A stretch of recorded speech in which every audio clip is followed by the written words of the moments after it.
우리가 어렸을 때 저는 국민학교 다녔습니다. 항상 월요일 아침이면 하는 것이 있었습니다. 무엇이었을까요? 요즘은 하지 않는 것 같습니다. 아침 조례를 했죠. 아침 조례를 하면 항상 하는 거 있어요. 무엇일까요? 줄 맞추는 거였습니다. 꼭 줄을 섰었습니다. 오와 열을 맞춰서요. 모두가 움직이는데 그 줄 맞출 때 한 명, 단 한 명 움직이지 않아야 할 사람이 있습니다. 누구인지 아시나요? 네, 기준! 하고 기준 잡는 학생은요 절대 움직이지 말아야 합니다. 왜일까요? 그 학생이 움직여버리면 그 줄을 맞출 수가 없기 때문입니다. 그 학생을 보고 줄을 맞춰야 하기 때문이죠. 기준이 계속해서 움직인다면 우리는 줄을 잘 설 수가 없다는 것이죠. 우리 삶도 마찬가지입니다. 우리 삶 가운데서 정확한 그 기준이 무엇인가로는 참 중요한 일입니다. 엄청나게 빠르게 변화하고 있습니다. 많은 것들이 매일매일 시시각각 인터넷 환경을 통하여서 변화합니다. 정말 그 너무나 놀라운 정보들이 우리를 금방 지나갑니다. 이 세상의 기준이 얼마나 많이 바뀌는지 모르겠습니다. 여기 보니까 미스 코리아 출신 있으신 것 같은데 혹시 있으신가요? 네. 그 예전이랑 지금이랑 그 미스 코리아 선정 기준이 많이 바뀌었다고 합니다. 이런 많이 바뀌는 시대에 우리는 기준을 잘 삼아야 한다는 것이죠. 기준이 어때야 할까요? 아까 말씀드렸던 것처럼 기준은 변하지 않아야만 합니다. 기준이 변한다면 다 엉망진창일 것이죠. 그렇다면 무엇이 변하지 않을까요?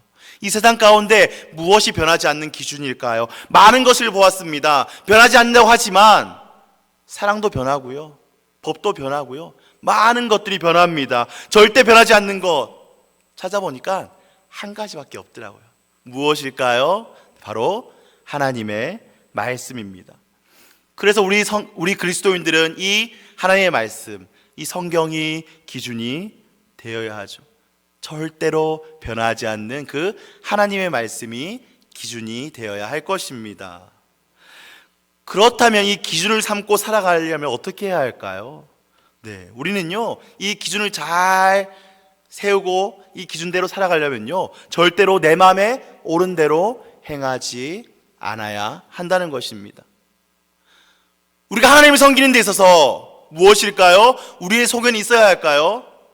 하나님을 섬기는 데 있어서 우리의 의견이 있을까요? 아니요, 없습니다. 우리는요 그저 순종하는 것입니다. 예를 들어 볼까요? 하나님께서 너희가 주일을 거룩하게 예배로 지켜라 라고 말씀하셨습니다. 근데 우리가 만약 하나님께 하나님 요즘 세대가 얼마나 바쁜데요, 그 이스라엘 세대랑 지금이랑 얼마나 많이 다른지를 아세요? 매주일 말고 적당하게 한 격주로 아니면 격월로 예배드리면 어떨까요 하나님? 이렇게 할 수가 있을까요? 매 주일을 거룩히 지키는 것이 하나님의 기준입니다. 그렇기 때문에 우리는 그 변할 수 없는 하나님의 말씀의 기준을 지키려고 노력하며 살아야 한다는 것이죠. 오늘 이스라엘 백성들은 어떤 일이 있었을까요? 우리 6절 말씀 함께 다시 읽어보시겠습니다. 6절입니다. 그때는 이스라엘의 왕이 없으므로 사람마다 자기 소견에 옳은 대로 행하였더라 라고 말씀합니다. 조금 더 직역하면 이런 말입니다. 사람들은 자기들의 눈에 옳게 보이는 대로 행동했다라고 말하는 것이죠. 즉 다시 말하면 기준이 무엇일까요? 기준이 자기 눈인 것이죠. 기준이 자기 눈입니다. 내가 나의 눈으로 보니까 이것이 옳은 것 같다는 거예요. 내가 나의 눈으로 보니까 이것이 더 좋아 보인다는 것입니다. 내 눈에 보이는 것이 법이고 내 눈에 보이는 것이 옳은 것이 되어버렸습니다. 하나님이 왕이시고 그 하나님께서 세운 기준에 그대로 따라가면 아무런 문제가 없을 건데요. 어떤가요? 하나님을 왕으로 인정하지 않으니까 그 하나님께서 세우신 기준을 따라가지 못하고 내가 기준을 세워버리고 만 것이죠. 우리는 잘 알고 있습니다. 사사기 시대 어떤 시대인가요? 정말 타락한 시대 아닌가요? 계속해서 반복하면서 죄를 지으면서 정말 하나님 보시기에 악한 그러한 세대입니다. 그 이유가 무엇일까요? 방금 읽었던 말씀 다 자기 소견에 옳은 대로 행한 결과입니다. 변하지 않는 기준이 없이 사람의 눈이 기준이 되니까 그렇게 된 것이죠. 우리의 신앙생활은 어떨까요?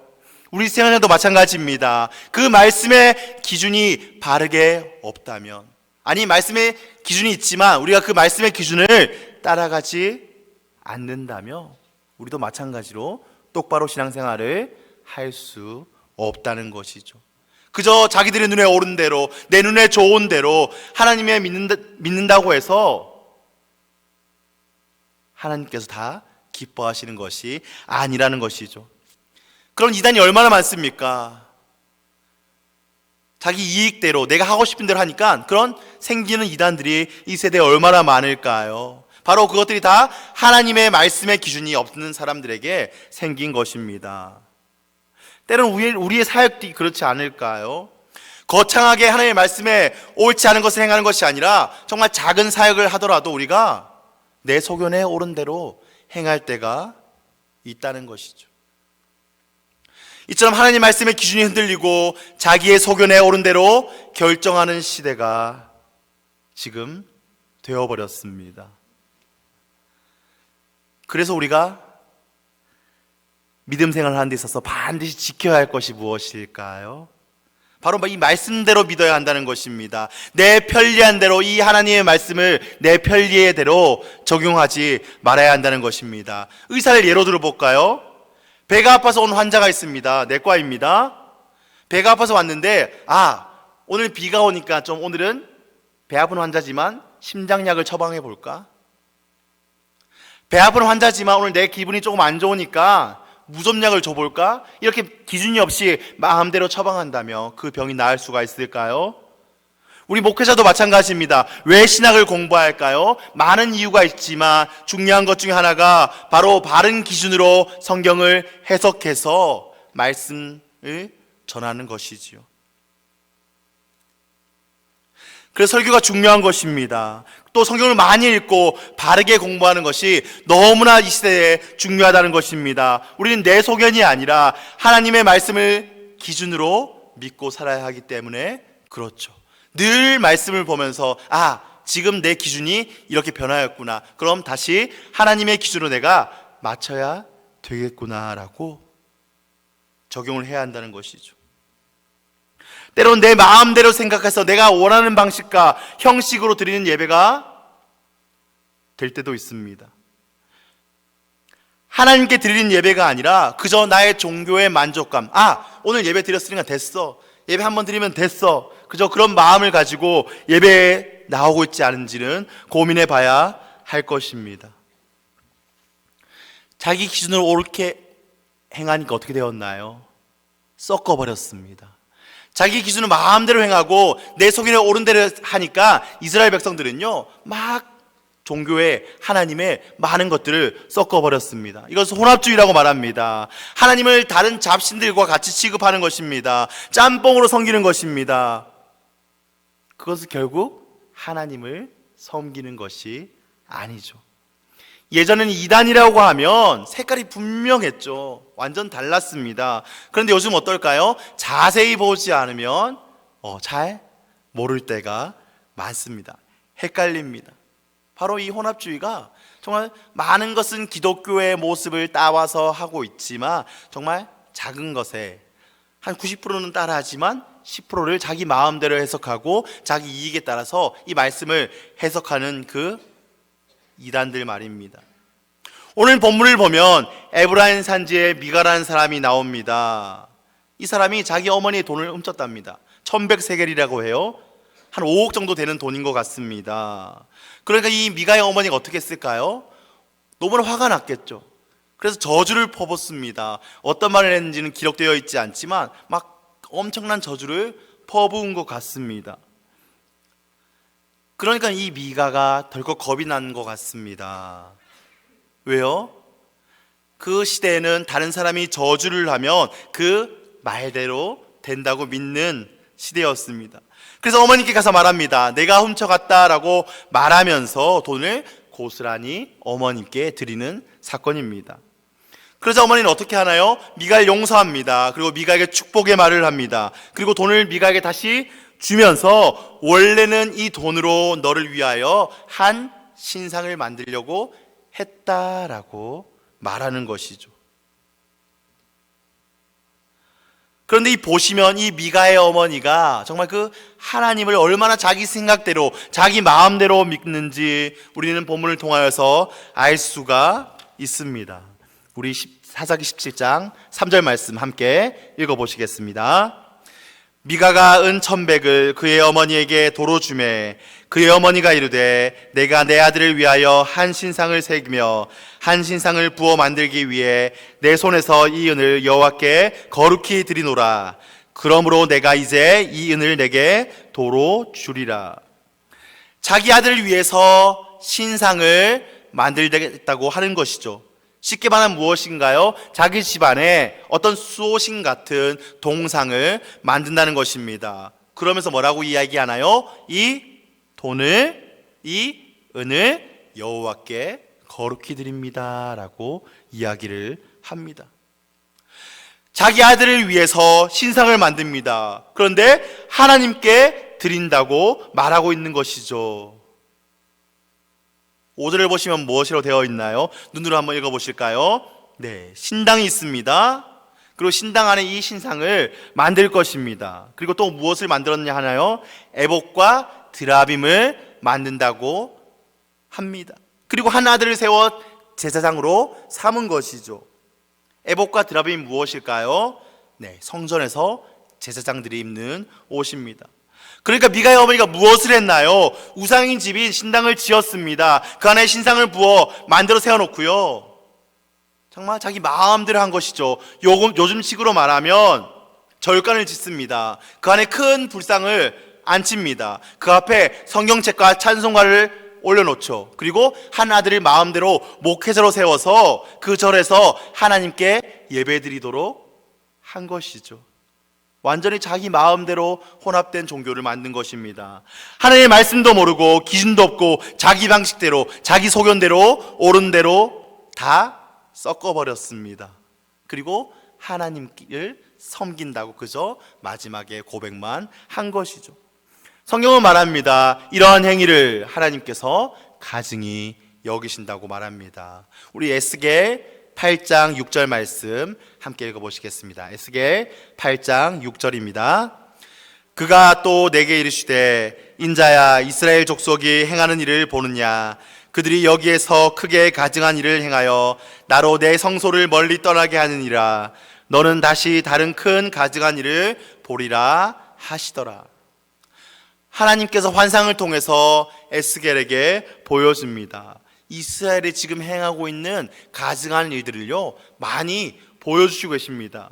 질투의 우상을 세웁니다. 한문에 들어가니까 온갖 우상이 그 방 안에 그려져 있고요. 많은 사람들이 그 안에서 향을 피우면서 예배하는 모습을 보여줍니다. 성전 북문에서 어떤 여인들이 하나님의 전에서 담무스라는 신을 위해서 애곡하는 모습들을 보여줍니다. 그러면서 말합니다. 이것들이 다 가증한, 하나님 앞에서 가증한 일이라고 말하죠. 하나님의 거룩한 성전에서 다른 것들에게 예배를 드리는 모습입니다. 어찌 보면 오늘 미가의 신성 사건과 굉장히 비슷하지 않을까요? 말씀을 마치겠습니다. 하나님의 말씀을 기준을 우리는 지키며 살아야 합니다. 그렇게 하려면요 우리는 늘 고민하며 애써야 합니다. 어떻게 해요? 내 마음에 옳은 대로 행하지 않기 위해서 늘 애써야 한다는 것입니다. 내 마음에 편한 대로 만들면서 섞어버리지 않기 위해서 애써야 한다는 것입니다. 지금 세대가 서두에서 말씀드렸던 것처럼 아주 혼잡한 세대입니다. 하나님의 말씀이 기준이 분명히 있지만 그것을 기준으로 여기지 않는 세대라는 것입니다. 여기 계신 분들은 모두 삶의 기준이 하나님의 말씀이라는 것을 믿습니다. 우리가 적용해야 할 것은 무엇일까요? 하나님의 말씀이 기준이라고 고백하셨습니다. 우리 마음 가운데, 우리 삶 가운데 돌아보시길 바랍니다. 내가 그저 편리하게 해석대로 있지 않은가? 내가 유리한 대로 이 말씀을 해석하고 있지 않은가? 그리고 그 기준에, 그 말씀에 내가 내 해석을 섞어 버리고 있지는 않은지 돌아보시길 바랍니다. 나한테 유리하면 와 맞아, 이것은 정말 지켜야 할 하나님의 말씀이지. 내가 좀 불편하고 불리하다 생각되면 이것은 아닌 것 같아. 내가 유리한 대로 해석하는 모습입니다. 멀리 갈 것 없이 제가 그렇더라고요. 이전 교회에서 어린이 사역을 길게 했습니다. 한 5년 정도 어린이 사역을 했습니다.